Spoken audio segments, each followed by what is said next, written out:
मैंने यहाँ रोड़ियाँ बिछाई और फिर उन्हें दुर्मुड़ से फूटा था। मेरी छोटी बेटी तब यहाँ किनारे पर उगी झाड़ियों में ऊँघती रहती थी। मेरी 3 बेटियाँ हैं। मेरा आदमी कहता था कि अगर बेटा नहीं हुआ तो मुझे छोड़ देगा। उसने कहने के लिए मुझे छोड़ भी दिया, पर अब भी पक्का पकाया खाने के लिए जब तब आ जाता है।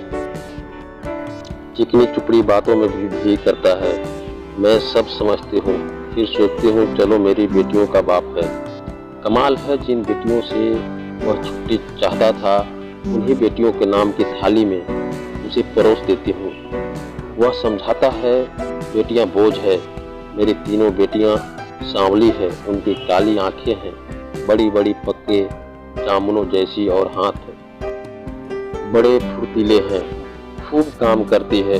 मेरी ही तरह वे तरह तरह के धंधे पीटेंगी, पर फिर भी उनके होने से मुझे बड़ी तसल्ली है। मैं अकेली तो नहीं हूँ ना। तुम समझते हो लड़कियाँ बेकार होती है, औरतों के कामों को आप जानते ही नहीं। अरे देखो, मैंने सड़क बनाई, धान की रोपाई की, कपास बुना, कपड़े की फैक्ट्री में रीलिंग की, आलू खोदे, 3 बेटियों को जन्म दिया, पाला पोसा। क्या मैं बेकार हूँ? ये जो तुम चाय पीते हो इसकी पत्तियाँ भी लड़कियाँ ही चुनती हैं, और क्या क्या नहीं करती।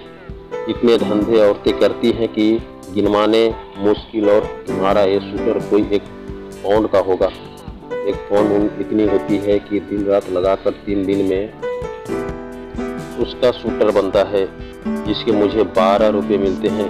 तब बच्चियाँ छोटी थी, वो सोचती थी घर में उनके पास बैठे बैठाए बुनाई कर सकती हूँ, लेकिन धंधा बड़े नुकसान का था। फिर ठेकेदार ने मीन मेख निकालनी शुरू की और मुझ पर गलत नज़र डालने का लगा, तो मैंने ये धंधा छोड़ दिया। फिर आटे की फैक्ट्री में काम किया। बड़े काम छोड़े और पकड़े। 2-4 मुर्गियाँ और बकरियाँ तो खैर पालती ही हूँ। इसी तरह रूखा सूखा चलता है। ये जो तुम्हारे बीवी ने रेशमी साड़ी पहन रखी है, इसके धागे भी औरतें तैयार करती हैं, कीड़े पालती हैं। मुश्किल काम है, जांघ में घाव हो जाते हैं, धान की रोपनी में भी पैरों में खारवे हो जाते हैं और कमर झुके झुके टूट जाती है। मुझ पर पैसे होते तो अपनी लड़कियों को पढ़ाती लिखाती, उन्हें मास्टरनी बनाती या डॉक्टरनी। तुम खुद पढ़े लिखे हो, पैसे वाले भी दिखते हो, तुम लड़की का गर्भ क्यों गिरवाना चाहते हो? तुम समझते हो तुम्हारी लड़की कोई काम नहीं कर सकती? अरे आदमी कोई फालतू चीज नहीं, 100 काम है उसके करने को। फिर इस तरह सोच समझकर लड़कियों को मारना तो कुदरत से खिलवाड़ है। अगर मान लो तुम्हारे घर लड़का हो गया, तुम क्या सोचते हो वो तुम्हें लड़की से ज़्यादा प्यार करेगा? फिर लड़के बिगड़ते भी बहुत हैं। आजकल उनका ध्यान शरारत ताश और मारपीट में ज़्यादा हो गया है। मान लो लड़की ही पैदा हो जाए तो क्या? तुम उसे पढ़ाना लिखाना, वो तुम्हें खूब प्यार करेगी। लड़कियां माँ बाप को खूब प्यार करती हैं। तुम्हारे घर में रौनक होगी, सो अलग से। तुम सोचते हो दहेज देना पड़ेगा, तो तुम उसे खाने कमाने लायक कर देना। दहेज मांगने वाले से शादी मत करना।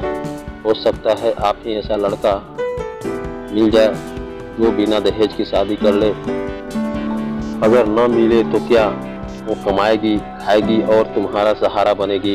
हो सकता है वह तुम्हारा नाम रोशन कर दे। तुम्हारे लिए क्या पैसा ही सब कुछ हो गया, या दुनिया का डर अपनी बेटी से भी बड़ा हो गया? आखिर तुम अपनी बेटी को प्यार तो कर ही सकते हो, और बेटी भी तुम्हें प्यार कर सकती है। माँ बाप और बच्चे का इतना रिश्ता बहुत हुआ, इसके लिए तो आदमी जीता है। पैसे को चाहे जितना मानो, पर मोह ममता फिर भी बड़ी चीज़ है। इसे बनाए रखने में ही खैर है, नहीं दुनिया उजड़ी समझो। कुदरत के साथ इतनी मनमानी अच्छी नहीं। लड़कियों को तुम ऐसे ही गिरवाते रहे तो औरतें कितनी कम हो जाएंगी। फिर तुम उनके लिए कुत्तों की तरह लड़ोगे। दहेज के डर से आज उन्हें मरवा सकते हो, तो कल फिर पैसे के लालच में बेचोगे भी। इस तरह क्या दुनिया बड़ी अच्छी हो जाएगी, या तुम्हारे घर परिवारों में खुशियाँ छा जाएगी? तुम जो रेशमी साड़ी पहनकर इसके साथ चली आई हो, इससे इतना डरती क्यों हो? सोचती हो यह तुम्हें छोड़ देगा? ये मिची आंखों वाला अगर तुम्हें छोड़ भी दे तो क्या तुम मर जाओगी? मैं तो पढ़ी लिखी भी नहीं थी, मैं तो तानों से नहीं डरी। आदमी ने छोड़ने की धमकी दी तो कह दिया ले छोड़ दे। अब भी मेहनत करके खाती हूँ, तब भी मेहनत कर लूँगी, पर वो क्या मुझे छोड़ पाया?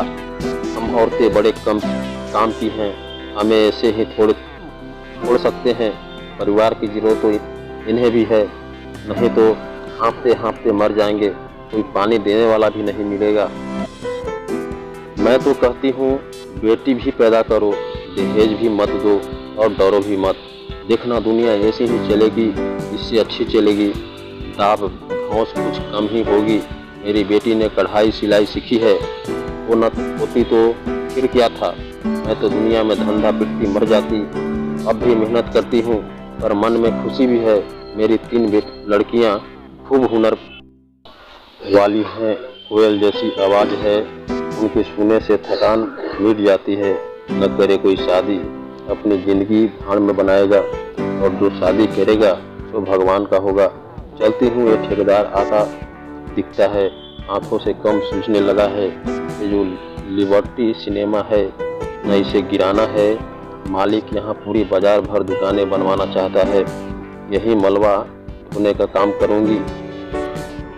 काम तो ठीक है, मैंने बहुत किया है, पर इसके सामने एक डॉक्टर की दुकान है, यहाँ लड़का लड़की टेस्ट होता है। बस इसे देख देख के मन में बेचैनी बनी रहती है। घड़ी घड़ी तुम्हारे जैसों की सूरत देखने पड़ेंगी। हथियारों की बस कहीं और काम मिला तो ये जगह छोड़ दूंगी। देखो तब तक तो यही काम करना पड़ेगा। मैं पढ़ी लिखी तो होती तो ये सब बातें लिख देती। आशा करता हूँ ये कहानी आप लोगों को पसंद आई होगी, और ये कहानी पसंद आई होगी तो अपने विचार को कमेंट बॉक्स में जरूर देंगे, और ये वीडियो कैसी लगी फीडबैक जरूर बताएंगे। और इस चैनल को अभी तक सब्सक्राइब नहीं किए हैं तो चैनल को सब्सक्राइब कर बेल घंटी जरूर प्रेस कर लेंगे। फिर मिलते हैं एक शानदार टॉपिक के साथ नेक्स्ट वीडियो में। तब तक के लिए जय हिंद दोस्तों, आप लोग अपना ख्याल रखेंगे।